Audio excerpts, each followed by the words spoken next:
Jeep's first full electric vehicle has arrived. A little late, but after watching this review, you might feel the delay was worth it. I'm Chris from AutoAcademics, and this is the all-new 2025 Jeep Wagoneer S Limited 4xe. Now, if you were confused by the name, I was too, since Jeep still makes the large gas-powered Wagoneer. But this is not that. This is more Grand Cherokee in size, and oh yeah, it's all electric. And before you roll your eyes, watch a little longer because I'm not mad at it. Option-wise, we're only talking about the Fathom Blue Pearl Coat paint for $595, and when you add in the almost $2,000 destination charge, you get a total M.S.R.P of $67,790.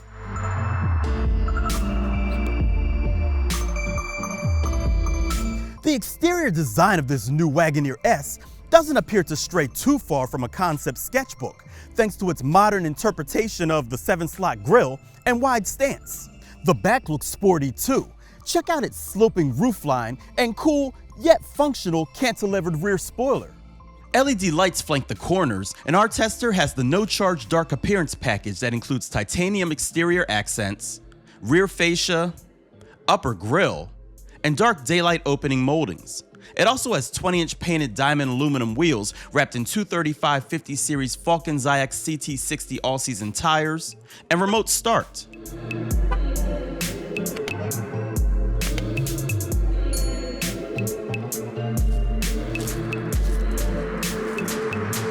Open the power rear hatch and you'll find 30.6 cubic feet of cargo space.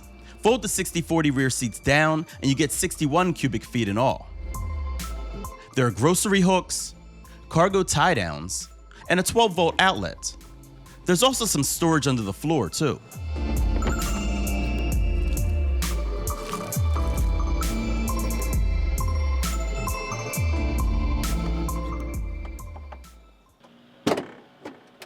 Open the hood and you'll find an additional 3 cubic feet of storage in the frunk. And while you can't see the powertrain, rest assured it's in there, specifically consisting of a 150 kilowatt front and 250 kilowatt rear electric drive motor. The Wagoneer S runs on a 400 volt architecture with 100 kilowatt hour battery to make 500 horsepower and 524 pound-feet of torque, all directed through a single speed transmission to all 4 wheels. Max tow capacity is 3,500 pounds.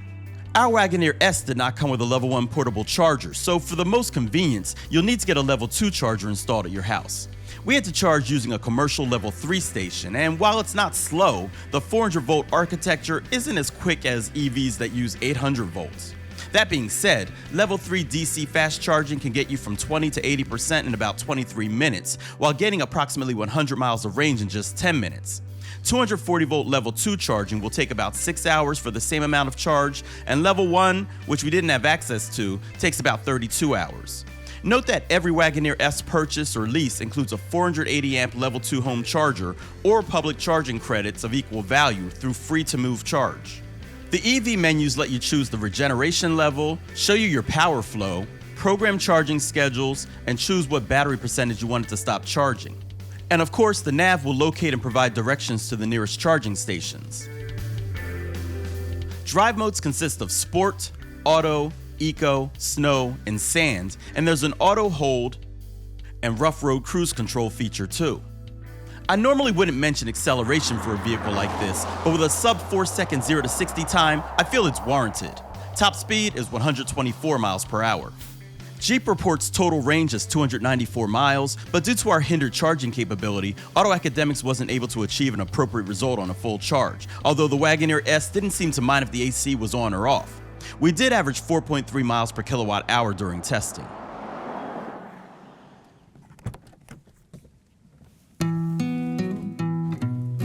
As I climb inside the back seats, you can see that the doors open wide and step-in height is low, making entry a breeze.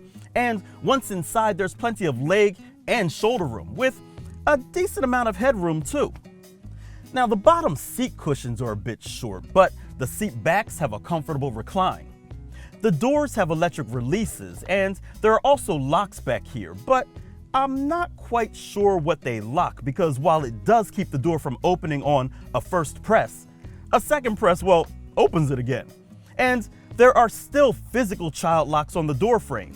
And no, from my testing, it doesn't lock the door from the outside. But if you know what they're for, please let us know in the comments below. Moving on, there are also AC vents, super fast charging USB-C ports, and cup and bottle holders in the center armrest and doors.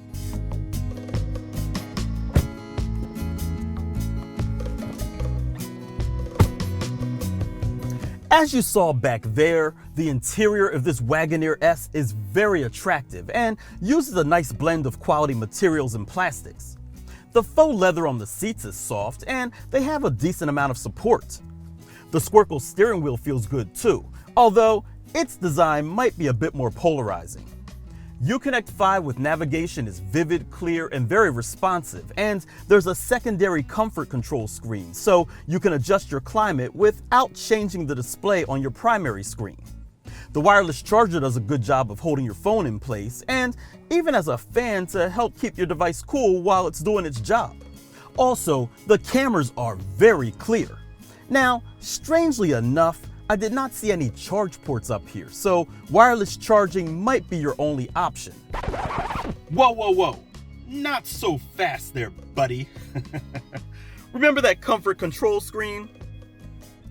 Well, if you take a look, you can push it up and out of the way, where you can still access your important climate controls. And look at that.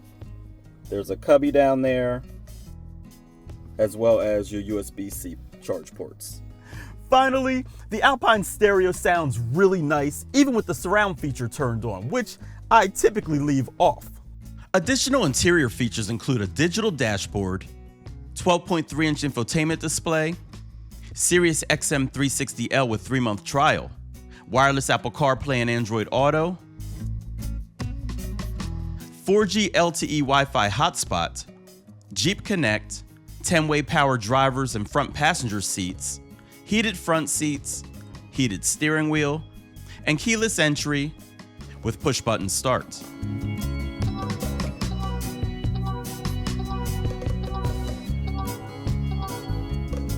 Safety features include individual tire pressure monitoring system, active lane management system, adaptive cruise with stop and go, surround view camera, ParkSense automated parking system, full speed forward collision warning plus with pedestrian and cyclist braking, rain sensing wipers, and blind spot and cross path detection. So now that we've addressed all of that, it's time to take it out and see how it drives.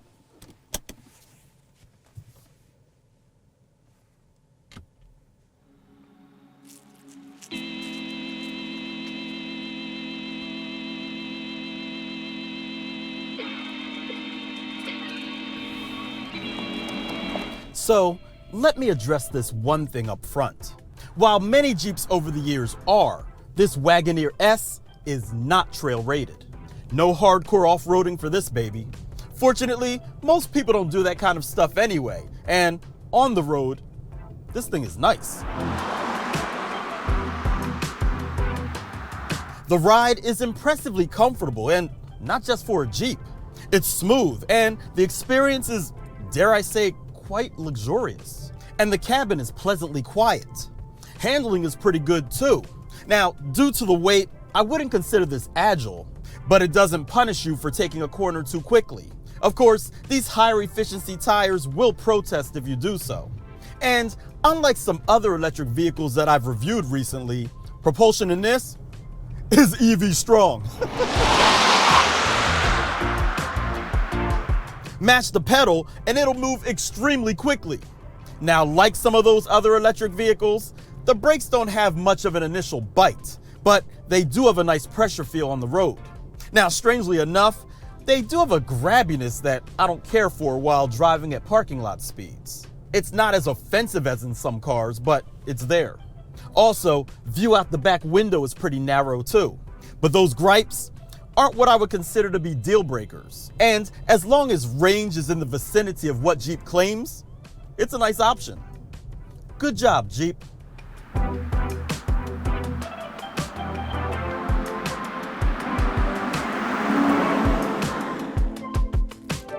Late or not, Jeep's EV has arrived. And while it's not what I was expecting when I was told Jeep will be sending me a Wagoneer for review, it's worth considering if you're in the market for a mid-sized, well-appointed EV. As I close, you should know by now that a thumbs up doesn't cost anything and helps the channel out a ton. Also, if you're interested in seeing more content like this, hit that subscribe button and smash that bell notification so you don't miss what we have coming up next. I'm Chris from AutoAcademics. Thanks for watching.